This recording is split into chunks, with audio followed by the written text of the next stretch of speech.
하나님의 말씀을 함께 보겠습니다. 사도행전 10장 9절에서 23절까지의 말씀입니다.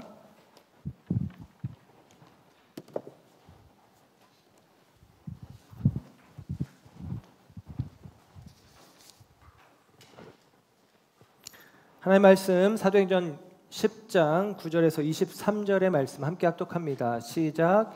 이튿날 그들이 길을 가다가 그 성에 가까이 갔을 그때에 베드로가 기도하려고 지붕에 올라가니 그 시각은 제6시더라. 그가 시장하여 먹고자 하매 사람들이 준비할 때에 황홀한 중에 하늘이 열리며 한 그릇이 내려온 것을 보니 큰 보자기 같고 뇌 귀를 메어 땅에 들이웠더라. 그 안에는 땅에 있는 각종 뇌발 가진 짐승과 기는 것과 공중에 나는 것들이 있더라. 또 소리가 있으되 베드로야 일어나 잡아먹어라 하거늘 베드로가 이르되 주여 그럴 수 없나이다. 속되고 깨끗하지 아니한 것을 내가 결코 먹지 아니하였나이다. 한데 또 두 번째 소리가 있으되 하나님께서 깨끗하게 하신 것을 내가 속되다 하지 말라 하더라. 이런 일이 3번 있은 후 그 그릇이 곧 하늘로 올려져 가니라. 베드로가 본 바 환상이 무슨 뜻인지 속으로 의아해하더니 마침 고넬료가 보낸 사람들이 시몬의 집을 찾아 문 밖에 서서 불러 묻되 베드로라 하는 시몬이 여기 유숙하느냐 하거늘 베드로가 그 환상에 대하여 생각할 때에 성령께서 그에게 말씀하시되 두 사람이 너를 찾으니 일어나 내려가 의심하지 말고 함께 가라. 내가 그들을 보내었느니라 하시니 베드로가 내려가 그 사람들을 보고 이르되 내가 곧 너희가 찾는 사람인데 너희가 무슨 일로 왔느냐. 그들이 대답하되 백부장 고넬료는 의인이요 하나님을 경외하는 사람이라.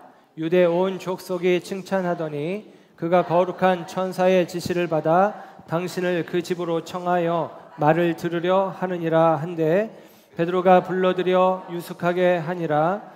이튿날 일어나 그들과 함께 갈새 요바에서 온 어떤 형제들도 함께 가니라. 아멘. 아멘. 할렐루야. 이 아침에 하나님의 사랑하심과 은혜가 저와 여러분 가운데 함께하는 줄 믿습니다. 우리가 다시 교회라는 주제 말씀으로 사도행전 말씀을 살피고 있고 오늘은 20번째 시간 마음의 빗장 열기, 마음의 빗장 열기라는 제목으로 말씀을 전합니다. 우리는 지난 시간까지 사울이 부활하신 예수님을 환상 가운데 만나서 회심하는 장면에 대해서 살펴보았습니다. 그리고 성경은 그 이후에 베드로에 대한 이야기를 다시 우리에게 들려줘요. 오늘 본문의 이야기는 베드로가 이방인 백부장 고넬료의 집으로 가게 되어지는 과정을 우리에게 설명을 해주고 있습니다. 한 부분 여러분에게 계속 말씀드리고 싶지만 여러분이 혹시라도 계속 사도행전만 보고 있어서 힘들어할까 봐 조금 제가 중간 부분을 생략하고 지금 넘어왔는데요. 그럼에도 불구하고 조금 여러분에게 설명을 드릴 필요가 있어서 간략하게만 설명을 드리도록 하겠습니다.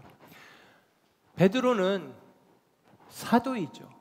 그리고 우리가 아는 것처럼 예수님의 수제자라고도 합니다. 그런데 그 베드로가 복음 전하는 과정들을 사도행전에서 보여주는데 빌립 집사가 복음 전했던 길을 따라가고 있어요.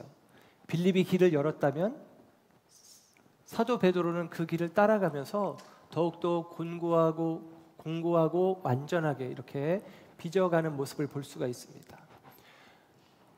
사도행전 7장에 보면 스데반 집사가 복음을 전하다가 순교하죠. 돌에 맞아 죽습니다. 그리고 그 순교를 기점으로 예루살렘 교회에 박해가 있었고 그 박해로 말미암아 예루살렘 교회에 믿는 사람들이 사방으로 흩어집니다. 그 가운데 흩어진 사람 중에 하나의 이야기를 사도행전 8장에서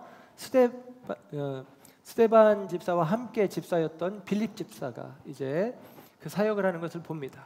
사마리아 땅에 가서 복음을 전하는데 사마리아 사람들이 복음을 받아들이고 그 성에 큰 기쁨이 있었다라고 이야기를 해줘요. 그리고 나서 빌립 집사는 에디오피아 내시에게 복음을 전하기 위해서 가사라는 지역으로, 예루살렘이 여기 있다면 사마리아는 그 위쪽이고요. 그리고 가사라는 지역은 지중해 연안 쪽으로 서남쪽으로 내려가는 길이에요. 그래서 그곳까지 갔다가 이 빌립이 에디오피아 내시에게 복음을 전하고 그 다음에 이 빌립이 그 다음 행적을 기록하기를 사도행전 8장 40절에 이렇게 기록을 합니다.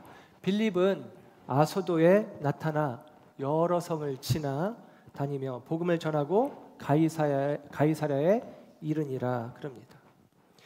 빌립이 복음 전도의 여정을 하면서 이 아소도라는 지역을 지나서 가이사랴까지, 지중해 남쪽에서 지중해 북쪽까지, 그러니까 이스라엘 경계로 볼 때 지중해 남쪽에서 지중해 북쪽까지의 도시들을 다니면서 복음을 전해요. 그리고 나서 베드로가 어떻게 하느냐? 사마리아 성에 가서 빌립이 있을 때 가서 사마리아 사람들에게 기도할 때에 성령 임하는 일들이 있어지고, 그리고 오늘 본문의 말씀 속에 앞에 보면 사도행전 9장 32절에 그때에 베드로가 사방으로 두루 다니다가 루따에 사는 성도들에게 내려갔더니 그렇게 이야기하고요. 이어서 9장 36절에는 요빠에 다비다라 하는 여제자가 있으니 그 이름을 번역하면 도르가라, 선행과 구제하는 일이 심히 많더라 그럽니다. 그리고 43절에 베드로가 요빠에 여러 날 있어 시몬이라 하는 무두장이의 집에 머무니라 그럽니다. 그러니까 베드로의 행적을 기록하고 있는데요. 베드로가 루따에도 요빠에도, 그리고 그 다음에 고넬료는 가이사랴 사람인데 가이사랴에서 사람을 보냈는데 가이사랴로, 그래서 이 지중해 연안을 따라서 올라가면서 시몬이 다니면서 아마 복음 전하면서 예수 믿는 사람들이 생겼는데 그 길을 따라가면서 베드로가 복음을 완성적으로 전하는 장면들을 볼 수가 있습니다. 루따에서는 애니아라는 사람이 있는데 8년 동안 중풍병에 걸려서 일어서지 못하는 상황 가운데 있었습니다.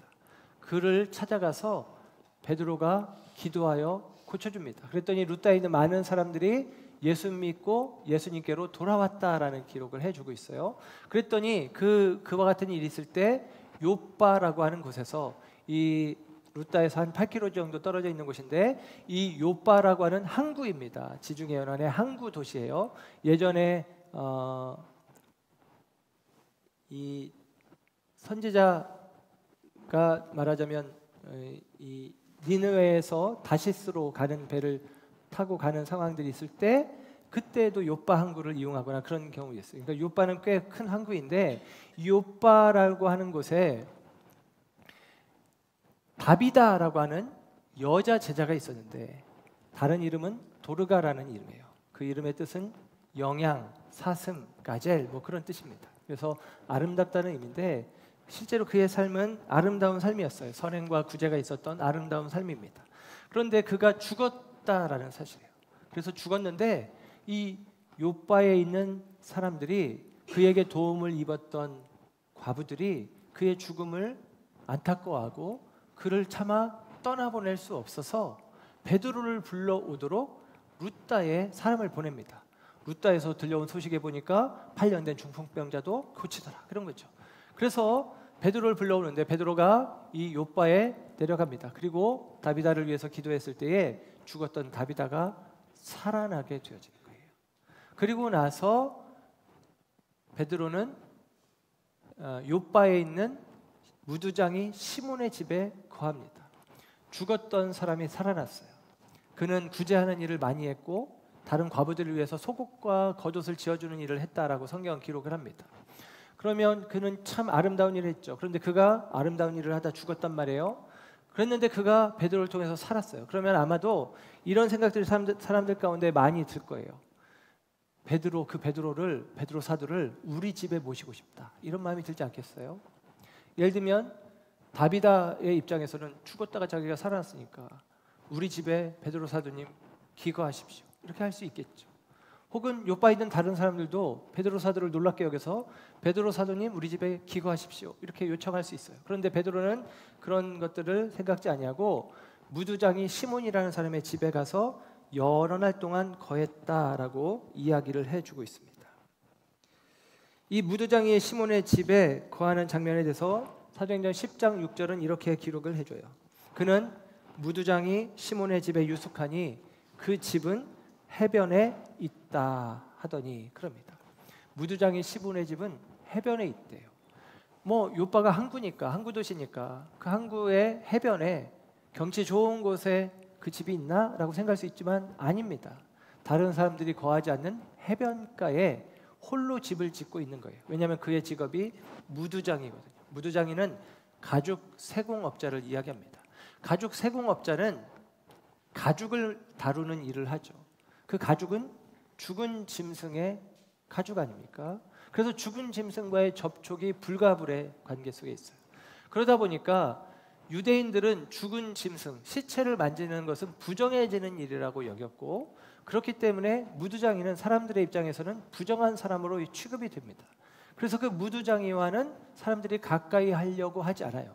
실제로 가죽 세공을 하는 작업 가운데는 가죽을 부드럽게 하거나 그런 작업을 할 때 굉장히 역한 염료나 요즘에도 그렇게 한다고 하더라고요. 비둘기 똥이나 이런 것들을 사용해서 염료를 쓰기 때문에 가죽을 부드럽게 하는 그 과정 가운데 굉장히 역한 냄새들이 난다는 것입니다. 그러니까 사람들 틈에 살 수가 없는 것이죠. 그래서 바닷가에 외딴 곳에 홀로 살아가는 것입니다. 그는 무두장이고, 무두장이는 오늘날로 이야기한다면 예를 들면 최하층 천민 계급에 해당해요.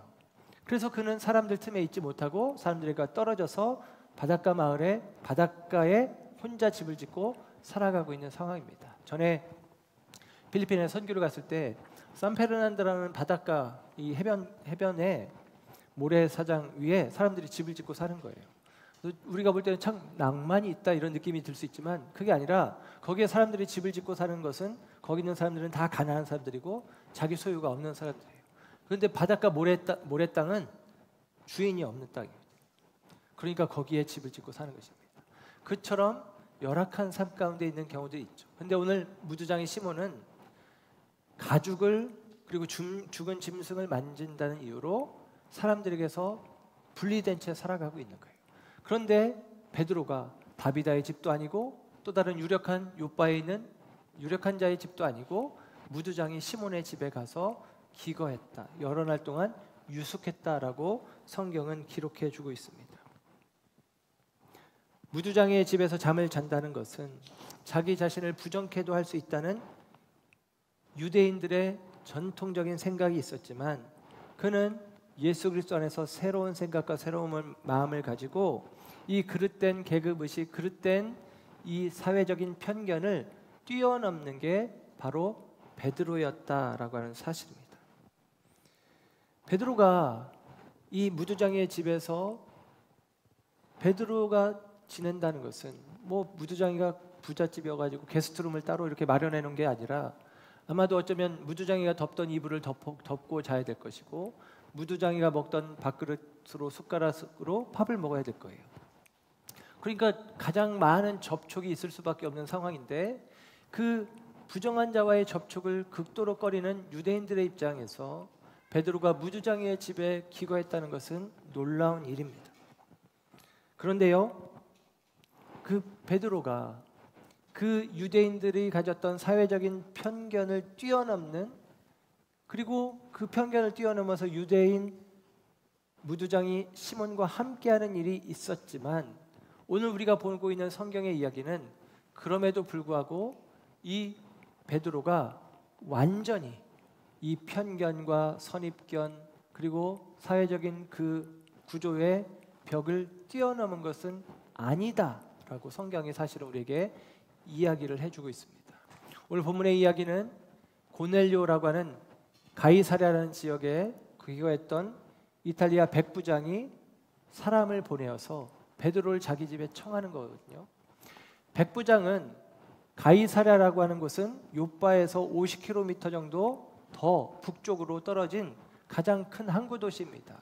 거기에는 로마에서 파견된 총독이 머물고 있고요. 원형 경기장이 있기도 하고요. 극장이 있기도 하고요. 그래서 굉장히 큰 도시이고 그곳에서 600명 정도의 로마 시민권을 가진 로마 군인들이 상주하고 있는데 주둔하고 있는데 거기에서 백부장이면 꽤 지위가 높은 사람이에요. 한 우리로 치면 사단장급 정도 되는 지위라고 이야기할 수가 있습니다. 그렇게 높은 지위의 사람인데 그가 베드로를 부르게 되어집니다. 그가 성경의 이야기를 보면 사도행전 10장 1절과 5절의 말씀을 보면 가이사랴에 고넬료라 하는 사람이 있으니 이달리아 부대라 하는 군대의 백부장이래요. 그 사람은 사실은 그가 사람을 보냈어요. 5절에 보면 내가 지금 사람들을 욥바에 보내어 베드로라는 시몬을 청하라 그럽니다. 천사가 나타나서 시몬을 불러서 하나님 말씀을 들어라 이렇게 이야기했던 거예요. 근데 그에 대한 소개를 2절에 이렇게 이야기합니다. 10장 2절에 그가 경건하여 온 지방과 더불어 하나님을 경외하며 백성을 많이 구제하고 하나님께 항상 기도하였다라고 이야기해요.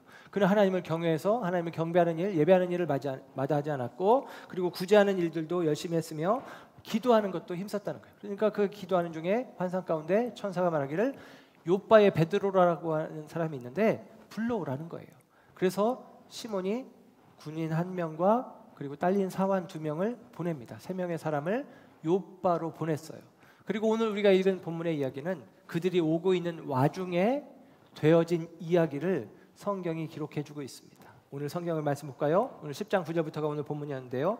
잠깐 말씀을 보면 10장 9절에 이튿날 그들이 길을 가다가 그 성에 가까이 갔을 그때에 베드로가 기도하려고 지붕에 올라가니 그 시각은 제 6시더라 그렇게 이야기합니다. 제 6시는 어떤 시간이냐면 낮 12시.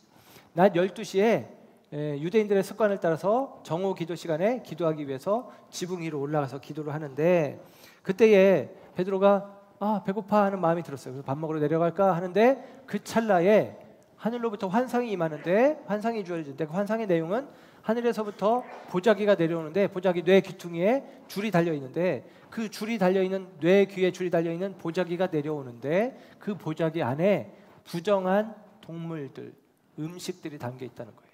그러니까 부정한 짐승 음식들이 그 안에 담겨 있는 채로 내려왔다라는 것입니다. 그런데 그 음식이 담겨 있는 부정한 음식이 담겨 있는 보자기가 내려온 다음에 하늘에서 음성이 들려집니다. 13절 말씀을 보니까 또 소리가 있으되 베드로야 일어나 잡아 먹어라. 베드로야 이거 잡아 먹어라. 이거 먹어라 그렇게 했단 말이에요. 그랬더니 14절에 베드로가 이렇게 반응합니다. 주여 그럴 수 없나이다. 속되고 깨끗하지 아니한 것을 내가 결코 먹지 아니하였나이다. 하나님 이거 못 먹습니다. 이거 속된 것, 부정한 것 이제까지 한 번도 먹어본 적도 없고 먹을 마음도 없습니다 라고 이야기하는 거예요. 그랬더니 15절에 이렇게 또다시 음성이 들려집니다. 또 두 번째 소리가 있으되 하나님께서 깨끗하게 하시는 것을 뇌가 속되다 하지 말라 하더라. 이런 일이 3번 있고 나서 그 그릇이 곧 하늘로 올려져 가니라. 여러분 베드로가 이 보자기 안에 담겨진 부정한 짐승 음식들을 먹지 않겠다고 하는 거예요. 그런데 주님은 자꾸 먹으라라고 하는 것입니다. 베드로가 그 음식을 먹지 않겠다는 것은 율법에 나온 규례 때문이에요. 레위기 11장, 신명기 14장에 보면 부정한 음식들에 대해서 기록을 해주고 있습니다. 대표적으로는 예를 들면 되새김질하지 않는 굽이 갈라지지 않은 동물 대표가 바로 돼지예요. 돼지고기는 먹지 마라 이런 것입니다. 그래서 지금도 유대인 율법의 전승을 따라서 살아가는 또 다른 신앙인들이 이슬람교거든요. 모슬렘들은 돼지고기를 먹지 않잖아요. 우리 요즘은 외국인 노동자들이 많이 와서 보는데 이슬람 노동자들이 많이 오거든요. 먹질 않습니다. 돼지고기 먹지 않아요. 근데 그 돼지고기를 먹지 않는데 돼지는 왜냐? 부정하다라고 지금 성경이 이야기하는 거거든요. 베드로도 그는 부정하다라고 이야기를 하는 거예요. 여러분 돼지의 입장에서는 되게 불쾌하지 않겠어요? 내가 뭐가 부정해? 나는 내 본성대로 사는 건데 여러분 짐승들이 본성대로 살지 짐승들이 본성을 거슬려서 내가 좀 깨끗한 삶을 살아야 되겠다 내가 거듭난 삶을 살아야 되겠다 짐승들이 그렇게 하진 않잖아요. 돼지 입장에서 참 기분 나쁜 일이죠. 돼지에 대해서는 우리가 참 부정적인 말들을 많이 사용합니다. 돼지를 긍정적으로 사용하는 경우는 아마 거의 유일하게 돼지 꿈꿨을 때 복권 사자 뭐 이 정도? 이거 외에는 돼지는 거의 부정적인 의미로 사용됩니다. 돼지처럼 먹는다. 기분 나쁘죠? 뚱뚱한 사람한테 돼지 같다라고 얘기하기도. 더러운 사람한테 돼지 같은 놈 이렇게 이야기하고. 더럽다라는 이미지가 돼지의 이미지예요. 머리카락이 뻣뻣한 사람한테 돼지털 같다 이렇게 얘기하고. 그러니까 이게 돼지 그러면 되게 부정적인 느낌을 갖습니다. 실제로 돼지는 여러분 아시겠지만 더러워요. 진흙탕에 막 뒹굴고 자기 배설물에도 막 뒹굽니다.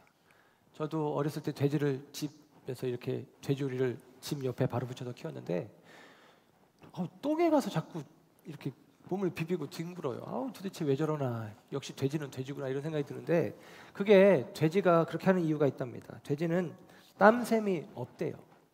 그래서 자기 신체의 열을 조절하기 위해서 어쩔 수 없이 그런 행동을 취하기도 한다는 것입니다. 그러니까 돼지는 철저히 본성을 따라 살아가는 거예요.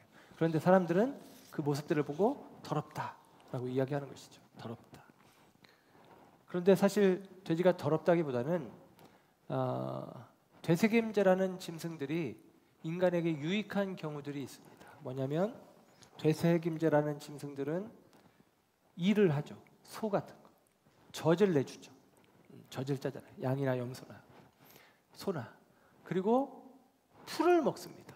사람의 음식을 먹지 않아요. 돼지는 풀을 먹지 않아요. 사람이 먹는 음식을 돼지도 먹습니다. 그래서 돼지를 키우는 것은 사람들의 지혜 속에서 좋지 않아, 옳지 않아. 사람들한테 별로 큰 도움도 되지 않고 그리고 사람들의 양식까지도 축내기도 하니까 돼지를 키우는 것은 합당하지 않아. 이런 인식들이 있었다라는 것입니다.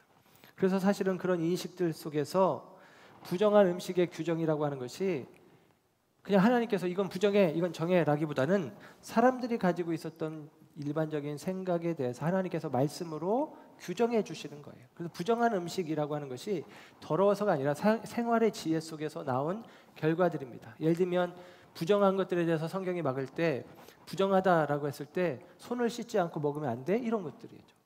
그리고 누군가 전염병에 피부병에 걸리면 격리시켜 이렇게 얘기하는 거예요. 왜냐하면 우리가 살면서 보니까 그런 사람들과 접촉하면 나도 오염되고 나도 병에 걸리고 죽기도 하고 그러니까 이것들은 분리하는 게 안전해라고 하는 생각을 갖는 것이죠. 그런 생활의 지혜가 있었는데 그런 지혜들이 하나님의 말씀 속에서 하나님께서 그것들을 규정하여서 우리들을 위한 법으로 만들어 주신 것입니다.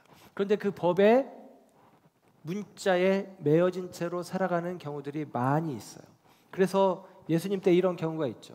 예수님의 제자들이 전통을 어긴 일이 있었어요. 유대인의 전통은 손을 씻고 음식을 먹어야 되는데 배고픈 나머지 손을 씻지 않고 음식을 먹었던 거예요. 그랬더니 유대인들이 예수님에 대해서 비난합니다. 아니 당신의 제자들은 못 배워 먹어서 그런가 어떻게 손을 씻지도 않고 음식을 먹을 수 있어. 규례를 어겼어. 전통을 어겼어. 유전을 어겼어 라고 이야기를 하는 것입니다. 그때 예수님 뭐라고 이야기하시냐면 마가복음 7장 19절에 이렇게 이야기해요. 마음으로 들어가지 아니하고 배로 들어가 뒤로 나가는 것. 음식이 우리를 더럽게 하는 게 아니라. 그러니까 음식은 입으로 들어가서 배로 나오는 것인데 그건 우리를 더럽게 하는 게 아니라 오히려 마음에서 입으로 나오는 것이 사람들을 더럽게 한다는 거예요. 우리 마음이 가장 더럽다는 거죠. 그러면서 이런 이야기를 합니다. 이러므로 모든 음식물을 깨끗하다 하시니라. 그럽니다. 음식이 부정한 게 아니다. 부정한 음식이 따로 있는 게 아니다라고 이야기를 하는 거예요. 그러니까 율법의 내용과 다른 내용 같지만 모든 것은 부정하지 않다. 모든 것은 정하다라고 주님이 새롭게 지혜 속에 말씀해 주십니다. 그런데 사람들은 그 말들을 유대인의 오랜 전통 속에서 쉽게 받아들이지 못하는 거예요. 오늘 본문 가운데 보면 17절에 베드로가 이렇게 속으로 생각합니다. 그 환상을 본 후에 베드로가 그게 무슨 뜻인지 속으로 의아해하였다라고 얘기해요. 의아해했다라고 하는 말이 있어요. 의아해했다라는 말은 그 말은 당황스럽다, 당혹스럽다 이런 뜻이에요. 그러니까 베드로가 3번이나 거듭 부정한 음식이 담긴 보자기의 그릇에 담긴 부정한 음식을 먹어라 깨끗하게 하였다라는 말을 3번이나 들었음에도 불구하고 베드로가 당혹스러운 거예요. 이거 아닌 것 같은데 한 번도 그런 적이 없는데 율법은 그렇게 얘기하지 않는데 이런 마음들이 베드로에게 있었다라는 것입니다. 근데 여러분 그 환상이 주님이 주신 환상이잖아요. 그 환상을 통해서 깨끗하다라고 베드로의 기존의 더럽다, 부정하다는 생각을 주님이 바꾸어 주시는 거잖아요. 그렇다면 베드로가 바뀌어야 되는데 베드로는 당황스러운 거예요. 인정하고 싶지 않은 거예요. 어려운 거예요. 그런 마음이 베드로에게 있다라는 것입니다. 여러분, 베드로가 지금 이 환상을 본 곳이 어디입니까? 무두장이 시몬의 집이에요.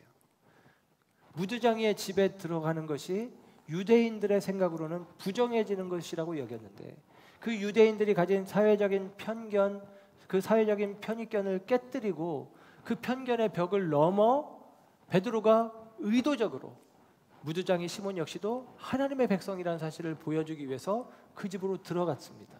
그런 편견을 깨는 새로움이, 새 마음이 베드로에 있는데 베드로가 이 부정한 음식과 관련되어진 이 말씀에 대해서는 당혹스러워하는 거예요. 받아들이기가 어려웠다라는 사실입니다.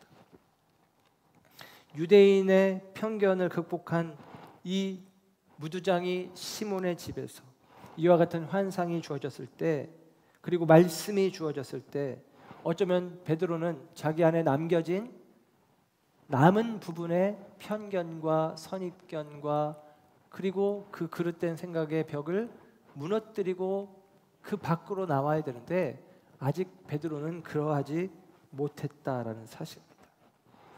여러분, 우리는 어떻습니까? 특히 제가 저를 보니까 저 생각보다 속된 말로 열려 있는 사람이거든요. 열려 있다는 생각이 있어요. 그래서 제가 많은 것들을 수용하는 편입니다. 그런데 제 안에도 제가 뛰어넘지 못한 저 자신이 갖고 있는 고정관념, 그리고 제가 가지고 있는 저 나름대로의 선입견과 편견들이 있다라는 사실을 확인합니다. 그리고 그게 잘 넘어가지지가 않아요. 잘 극복되어지지가 않아요. 근데 베드로도 마찬가지란 말이에요. 사실 오늘 본문의 이야기는 어떤 얘기냐면 베드로가 복음을 전하는데 예루살렘에만 갇혀 있던 베드로가 그들의 생각을 뛰어넘어서 사마리아에 가서도 복음을 전했고 여인들에게 가서도 복음을 전하기도 하고 또 나아가서 무두장이라고 하는 그 죽은 짐승을 만지는, 그래서 부정하다 여겨서 어느 누구도 접촉하지 않으려고 하는 그 사람에게도 나아가서 그 집에 거하기까지 하는 거예요. 그런데 여러분, 거기까지도 다 뛰어넘는 생각들인데 그 생각이 고넬료 앞에서 막히는 것입니다. 왜냐하면 고넬료는 이방인이거든. 무두장이 시몬은 아무리 비천하고 부정해도 그는 이스라엘 사람이거든요. 유대인이거든요. 유대인에게는 하나님이 필요하고 유대인에게는 복음이 필요하다고 여기지만 유대인은 구원을 받을 수 있다고 생각했지만 이방인에게는 구원이 있다는 생각을 한 번도 해본 적이 없거든요.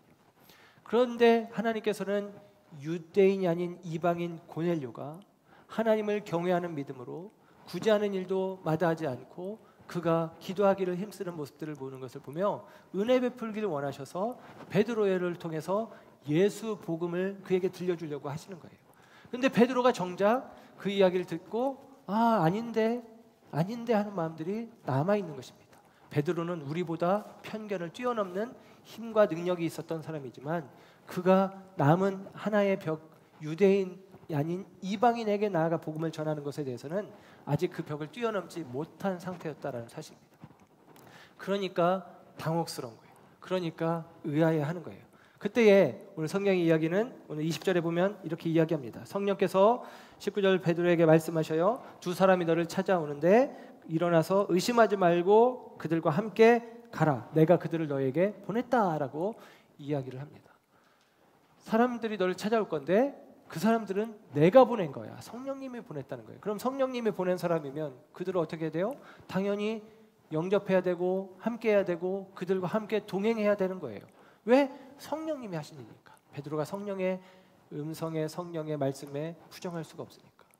성령님의 음성이 들렸지만 이 부정한 음식 먹는 거는 좀 느낌이 다른데 이 사람들을 같이 가라는 거예요. 같이 가라고 주님이 말씀을 하십니다.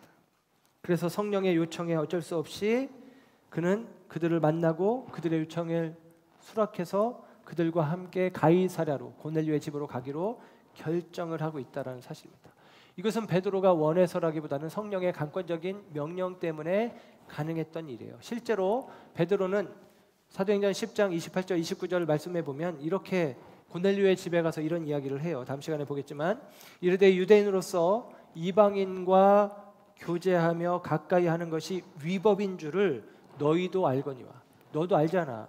나 유대인인데 네가 아무리 우리를 식민 지배하고 있는 자이고 네가 백부장이라는 높은 지위를 가지고 있다 하더라도 유대인은 이방인의 집에 들어가지 않아. 그럴 수 없어. 그런데 너도 그 사실을 알지만 내가 하나님의 법을 어기면서 너희 집에 왔다는 거예요. 왜냐? 하나님께서 내게 지시하사 아무도 속되다 하거나 깨끗하지 않다 하지 말라 하시기로 부름을 사양하지 아니하고 왔노라. 그렇게 이야기하는 거예요. 자기 생각을 성령님이 깨뜨려 주셨다는 거예요. 이방인은 부정해, 이방인은 속돼, 이방인은 복음에 합당하지 않아, 이방인의 집에 들어가는 것은 내가 더러워지는 거야 라는 생각을 성령님이 깨뜨려 주셨다라는 거예요. 그래서 내가 이 집에 왔다라고 이야기하는 것이죠. 여러분, 우리 안에 있는 편견의 벽이 얼마나 두껍고 높은지 모릅니다. 이것을 내 힘으로 뛰어넘을 수는 없는 것 같아요. 성령께서 저와 여러분 안에 있는 이 편견의 벽을 허물어 주시고 깨뜨려 주셔야만 저와 여러분이 그 편견과 선입견의 벽을 넘어설 수 있다라는 사실입니다. 오늘 성경의 끝부분은 이런 표현이 나옵니다. 10장 23절에 오늘 본문 끝에 베드로가 불러들여 유숙하게 하니라 그럽니다. 지금 베드로가 환상을 보고 기도하고 환상을 보는 그 사이에 이 가이사랴에서 보내진 사람들이 왔어요. 가이사랴에서 요빠까지는 50km가 떨어져 있습니다. 그 전에 내용을 보면 고넬료가 오후 3시에 기도를 했고, 그리고 기도하다가 베드로를 불러오라는 이야기를 들어요. 요빠에. 그래서 사람 3명을 보냅니다. 군인 하나와 사환이라고 해야 될 것 같아요. 종이 아니라 그 집에 가사를 책임지는, 그러니까 굉장히 아끼는 사환 둘을 보낸 거예요. 믿고 보내는 거죠. 그래서 그 사람들이 옵니다. 그래서 어떤 사본에는 2사람, 어떤 사본에는 3사람인데 그 숫자는 상관없이 2사람 혹은 3사람. 근데 그들이 오는 거예요. 이제 그들이 오는데 오후 3시에 고넬료가 환상을 보고 사람을 보냈으니까 밤새도록 온 것입니다. 그리고 낮 12시가 되었을 때 도착한 거예요. 그러면 이제 베드로가 즉각적으로 그 말씀을 따라서 그들을 이끌고 요빠에서 가이사랴로 다시 갈 수도 있지만 그렇게 하지 않고 이 집에 유숙하라고 이야기하는 거예요. 이 집은 베드로 집이 아닙니다.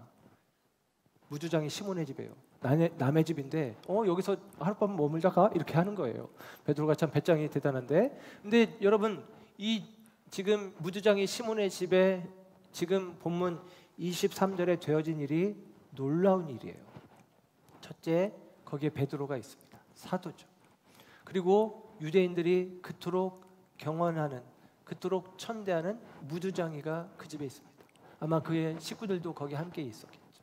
그리고 그 집에 가이사랴부터 고넬료로부터 보냄을 받은 2사람 혹은 3사람, 이 사람들이 함께 머물게 됩니다.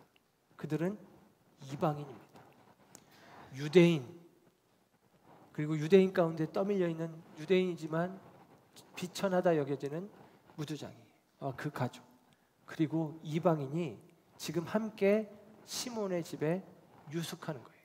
그래서 성경학자들은 이 시몬의 집을 이른바 보편적 교회의 한 모습이라고, 공회의 한 모습이라고 이야기를 합니다. 여러분, 우리가 사도신경으로 신앙 고백을 하잖아요. 그 사도신경의 신앙 고백 중에 이런 고백이 있습니다. 거룩한 공회와 성도가 서로 교통하는 것과, 그러면서 거룩한 공회라는 말이 나와요. 이 공회라는 말이 공교회라는 뜻이에요. 그래서 이 말이 헬라어식으로 표현하면, 라틴어식으로 표현하면 캐톨릭 처치를 이야기하는 거예요. 그러니까 보편적인 공공의 교회, 그런 의미입니다. 그것을 신학적인 의미로는 유니버설 처치, 우주적 교회라고 이야기해요. 그러니까 하나님의 교회는 공교회이고 하나님의 교회는 보편적인 캐톨릭 모두에게 속한 교회고, 하나님의 교회는 유니버설, 온 우주에 하나님의 교회는 하나의 교회라는 거예요. 흩어져 있는 수많은 교회들이 있지만 하나님께 그것은 하나의 교회다라고 이야기를 하는 거예요. 무슨 의미냐면, 그 의미는 우리가 소위 말하면 이 교회 안에 어느 누구나 그리스도 안에서 하나 되어서 함께 공교회가 되어진다라는 의미를 이야기하는 것입니다. 유대인과 이방인이, 그리고 거룩한 사제와 더불어서 부정하게 천하게 여겨지는 무주장이가 다 함께 그 집에 있는 거예요. 그래서 성경학자들은 이 무주장이 시몬의 집에서 되어진 이 일을 최초의 보편적 교회, 공교회라고까지 언급을 하고 있는 것입니다. 사랑하는 여러분, 우리가 함께 머물고 거하고 예배하고 만나는 이 교회는 주님의 공교회예요. 우리가 이 안에서 어떠한 제한도 어떠한 편견과 선입견으로 선을 긋거나 담을 쌓거나 할 수 없습니다. 하나님의 교회는 유니버설 처치, 우주적 교회예요. 하나의 교회입니다. 그 교회 안에는 인종으로 이야기한다면 흑인이든 백인이든 황인이든 아무 상관이 없어요. 빈부로 따져서 높은 자든 낮은 자든 부자든 가난한 자든 지위가 있든 없든 아무 상관이 없어요. 이곳에 상대적으로 의로운 자든 불의한 자든 죄인이든 아무 상관이 없어요. 어느 누구나 이 교회 안에 속합니다. 물론 세상은 이해하지 못하죠. 그래서 교회 안에 왜 부정함이 있고 교회가 어떻게 그렇게 이상한 사람들이 있을 수 있어? 라고 생각하실지 모르지만 여러분, 하나님께서는 그 모두가 구원받기를 원하셔서 저와 여러분을 복음의 증인으로 삼으신 줄로 믿습니다. 하나님께서는 그 모두가 구원받기를 원해서 아들 예수님을 이 땅 가운데 보내주시고 아들 예수로 십자가를 감당하게 하신 줄로 믿습니다. 여러분, 예수님 주위에 있는 사람들, 예수님의 제자들을 보세요. 예수님의 제자들은 여러분, 먼저는 갈릴리 가난한 어부들이 있어요. 배우지도 못하고 가난한 어부들, 그들이 예수님의 제자의 주축이 되어집니다. 예수님을 따르는 사람들 가운데는 산헤드린 공의의 의원 나다나엘 같은 지체 높은 제자도 있고요. 그리고 창녀들이 예수님을 쫓아다니면서 예수님을 수종드는 일들을 하기도 합니다. 창녀 출신들이. 매국 행위를 했던 세리 마태가 예수님의 제자이고요. 독립운동을 열심히 했던 열심당원 셀롯인 시몬도 예수님의 제자 가운데 있어요. 정말로 함께 있을 수 없는, 섞일래야 섞일 수 없는 무리들이 예수님의 제자 그룹에 함께 모여져 있습니다. 우리식으로 표현하면 요즘에 양극화가 심해서 보수다 진보다, 보수에서 더 나가서 수구다, 진보에서 더 나가서 급진 혁명 세력이다, 뭐 등등등등 이야기 많이 할 수 있지만 예수님 제자 그룹에는 그들이 다 있다고요. 수구도 보수도 진보도 급진파도 다 예수님의 제자 안에 있습니다. 예수님은 보수와 진보 안에 있는 것이 아니라 그것 위에 계신 분이고, 그래서 예수님은 모두를 끌어안는 거예요. 사랑하는 여러분, 오늘날 저와 여러분의 생각도 예수님의 생각에 맞닿아 있기를 주님의 이름으로 부탁드립니다. 우리의 편견과 선입견에 갇혀서 여기까지는 용납이 되지만 여기서는 더 이상 나갈 수 없어, 머물 수 없어, 더 이상 내가 진전할 수 없어. 여러분, 이것은 우리의 그릇된 생각이에요. 베드로가 정말로 다른 사람들보다 복음 안에서, 은혜 안에서 그가 한 걸음 더 나아가 다른 사람들은 경원이 여겼던 무주장이 시몬의 집에까지 나아가는 놀라운 용기 있는 걸음을 걸었지만, 그러나 그는 이방인에게로 나가는데 머뭇거리고 있었습니다. 그러나 그 편견마저도, 그 베드로의 그 마음에 갇혀있는 그 빗장마저도 성령께서 풀어 헤치시는 거예요. 그리고 고넬료에게 나아가도록, 그리고 그 고넬료의 집에 일어나는 놀라운 구원의 역사의 이야기가 다음 시간에 우리가 살펴볼 내용이 되어집니다. 존 웨슬리 목사님은, 감리교회 창시자 존 웨슬리 목사님이 이렇게 이야기합니다. 감리교인들은 광신적인 태도는 물론이고 편협한 믿음을 버려야 한다라는 것입니다. 여러분, 우리가 믿음에 열심히 있어야죠. 그러나 그 열심이 광신적인 열심이 되어서는 안 됩니다. 우리가 신앙생활하면서 오직 한 분, 오직 한 예수, 오직 한 복음, 오직 말씀, 오직 은혜, 여러분, 이것이 우리의 모토입니다. 그러나 저와 여러분이 우리의 믿음이 편협한 믿음이 되어지지 말아야 한다라는 사실입니다. 광대하신 하나님을, 그 하나님의 놀라우신 역사를 우리가 가지고 있는 교리라는 틀에 가둘 수도 없고, 우리가 가지고 있는 작은 울타리에 그 하나님을 제한해서는 안 된다라는 사실입니다. 예수 그리스도께서 온 인류의 구원자이시고 예수님께서는 만왕의 왕, 만주의 주가 되심을 저와 여러분들이 고백해 가길 원합니다. 여러분, 저와 여러분이 우리 마음의 빗장을 성령의 도우심 안에서 열어 가시기를 주님의 이름으로 축원합니다. 그래서 우리가 다가가지 못했던 그들, 예를 들면 무두장이, 예를 들면 이방인, 그들에게로 우리가 나아가야 됩니다. 그들을 위해서 나아가는 것도 있지만 더 중요한 것은 나 자신을 위해서예요. 나 자신이 편견이라는 감옥에 갇혀 있지 않도록, 선입견이라는 장벽에 막혀 있지 않도록, 이중적인 태도라는 그 부정적인 그릇된 이 외식의 틀에 갇혀 있지 않도록 저와 여러분 자신을 이 복음 안에서 자유롭게 하시고, 저와 여러분이 이 편견의 벽을 뛰어넘어 그리스도께서 모든 인류의 구원자이시오 모든 인생의 왕 되심을 저와 여러분들이 함께 선언하며 나아가는 복된 인생들 되어지기를 주님의 이름으로 축원합니다. 기도하겠습니다.